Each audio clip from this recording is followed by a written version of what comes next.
Hey everybody, this is Zenith, and today I'm going to be starting a new series on this channel called Power Profiles. I really just enjoy power scaling, and I wanted a little series of videos dedicated to just that. The basic idea is I'm going to talk about one character at one point in a story and go over how strong they are. But what I see in power scaling videos on YouTube a lot is people trying to tell you how strong a character is, and that's not really what I'm about. Instead, I want to go over the different feats that a character has, go over the different interpretations and arguments around those feats as far as I'm aware of them, and then I will give you my take. Essentially building a profile for these characters' strength. Ultimately, your own interpretation will be up to you, and that is exactly how I want it. I have a lot of videos planned for this series actually, including some for Jujutsu Kaisen, My Hero Academia, and even an Attack on Titan video for this. So if any of those series interest you, make sure to like and subscribe so that you can see that happen. Anyway, today I will be talking about Mori from the first two seasons of the webtoon God of High School. This means the Match with the Gods arc and the National Competition arc. With the God of High School anime having ended somewhat recently. Holy fuck, how long ago did I write this script? Okay, well, with the God of High School anime having ended a time ago, I really wanted to make this video. This will also be even more interesting for you if you are an anime only, as I do plan to go over a lot of the scenes that the anime ended up cutting. Plus, if this video gets 50 likes, I do plan on making a part 2 of this and talking about how strong he is in Season 3 or the Oreguga arc. Anyway, let's get on with the video. I've put that off long enough. No more introductions. Let's start off with Mori Jin's raw physical strength. For strength, I will be focusing on the power behind his kicks in particular, as Renewal Taekwondo, his fighting style, primarily uses kicks as its main form of dealing out damage. So when I'm talking about his power level and stuff like that, I'm talking about the 13, not the 6.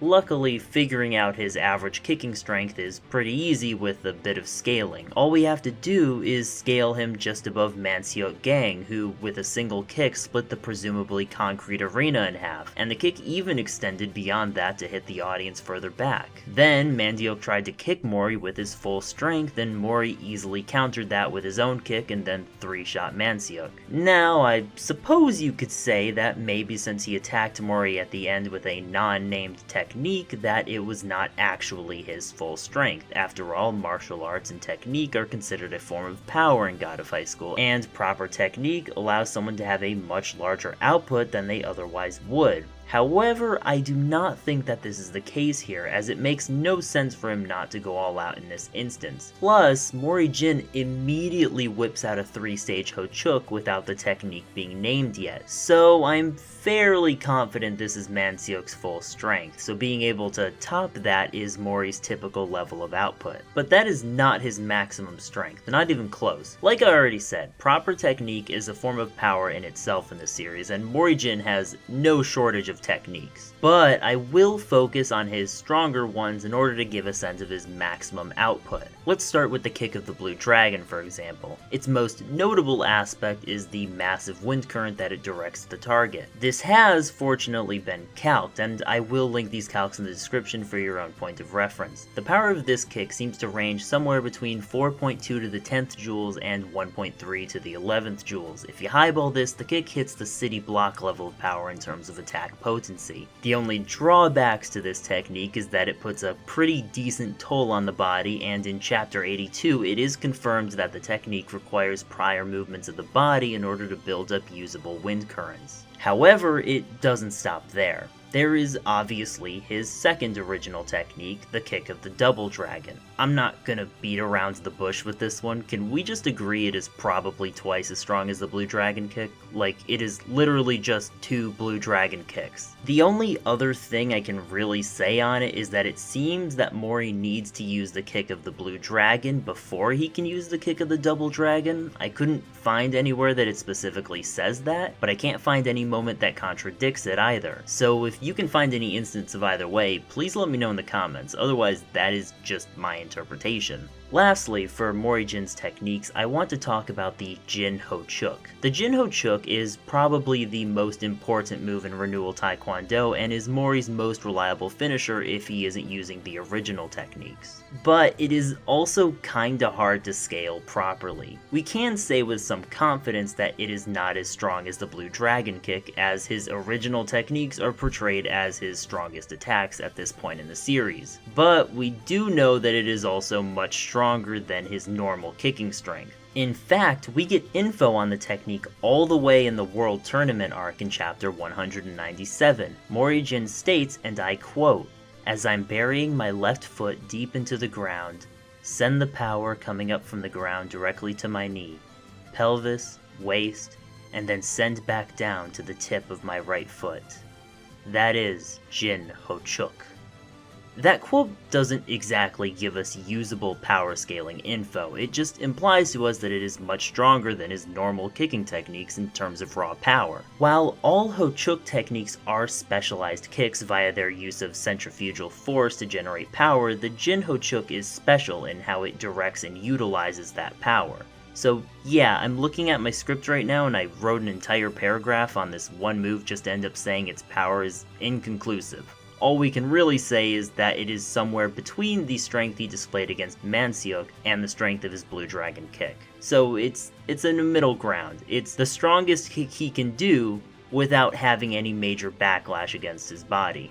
Now that we're done with strength, I can finally move on to something more straightforward. Speed is pretty simple to figure out. Early on in the story, Mori states that on his bike he is faster than a train. The top speed for trains in South Korea is up to 350 kilometers per hour, but this is on his bike, so he's probably not that fast on his feet. However, at the end of that same chapter, it shows him, Daewoo, and Mira all running to the tournament and speeding past a car. That being said, with him being able to ride his bike faster than a train, that would require the adequate reaction speed, and I wouldn't be surprised if he had a proportionally higher combat speed, which is far more important to power scaling than travel speed. In fact, he words it specifically as his legs being able to move faster than trains, meaning his legs can probably move faster than 97 meters per second. This would easily give him a subsonic combat speed. Maybe that is a somewhat loose interpretation, but I think it works at giving us a bare minimum of combat speed, and that's really what I'm trying to do here, give a baseline limit that we can utilize for his profile.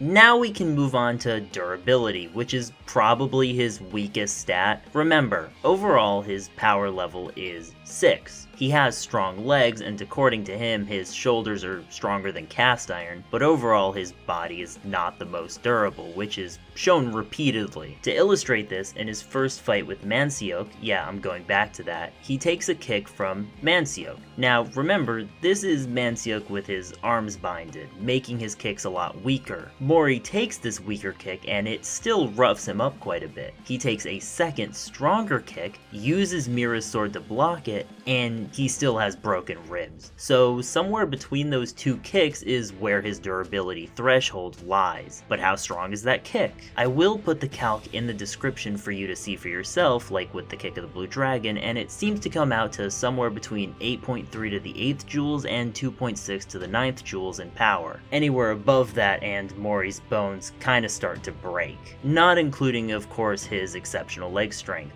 That being said, the ability to tank hits is not what makes Mori impressive here. It's his ability to take damage and still somehow get up. I mean, if you look at most of his major fights in these first two arcs, he takes a lot of damage and still fights on. His fight against Daewoo is just a desperate slugfest. He gets his fucking leg broken and acts like it's no big deal, just fighting on. Hell, he fights impaled in multiple places against Jaegal and he just keeps going. Even before he turns off his sense of pain, he is resilient as fuck. So yeah, even though durability is probably his least impressive stat, and that is not by much, he makes up for it by just being a fucking badass. So here we have a pretty solid profile for Mori. In terms of strength, he seems to average out at building level strength, but can get up to city block level purely through technique. He can tank a lot less than he can deal out, but his durability is not super lacking regardless. In terms of speed, he has at least a low-end subsonic combat speed, but again, that is a bare minimum. Even then, none of this is taking into account one of his signature techniques,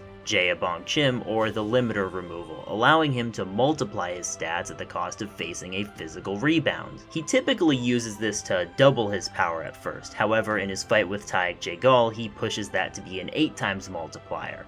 With this, he was so strong that with just a catching dragon, one of his weaker renewal taekwondo techniques, he was able to create a larger crater than his Kick of the Blue Dragon in base form. Not to mention, this would probably push his combat speed into the high-end supersonic range, if not the hypersonic range of speed. That would of course depend on how you interpret his speed in base mode, whether you think it's just low-end subsonic or higher than that. And all of that is just his basic stats. None of this is even to mention his raw skill as a fighter. Granted, he's not the best martial artist around. Ilpio proves to be a much smarter and more skilled fighter. Mori is technically a black belt, but he really only knows the basics of renewal taekwondo. Later on in the series, he is a much more skilled martial artist, possibly the best in the entire series. But here he still has a lot to learn. But none of that is to discount the skill that he does have. I could spend an entire video just going over the various techniques that he has. Plus, he has a pretty solid grasp of the Chim Na style that he learned between tournaments, and where he shines the most is being able to understand and replicate other people's techniques with little difficulty, pretty much learning notable attacks from Kyokushin Karate, Wolguang Sword style, Barehand style, and both variants of Taekyon, just by fighting the people who use them. This isn't even to mention his ability to invent new techniques as needed to counter his opponents. His skill can be broken down to a keen instinct and fighter's intuition as opposed to someone with more technical skills like Ilpio.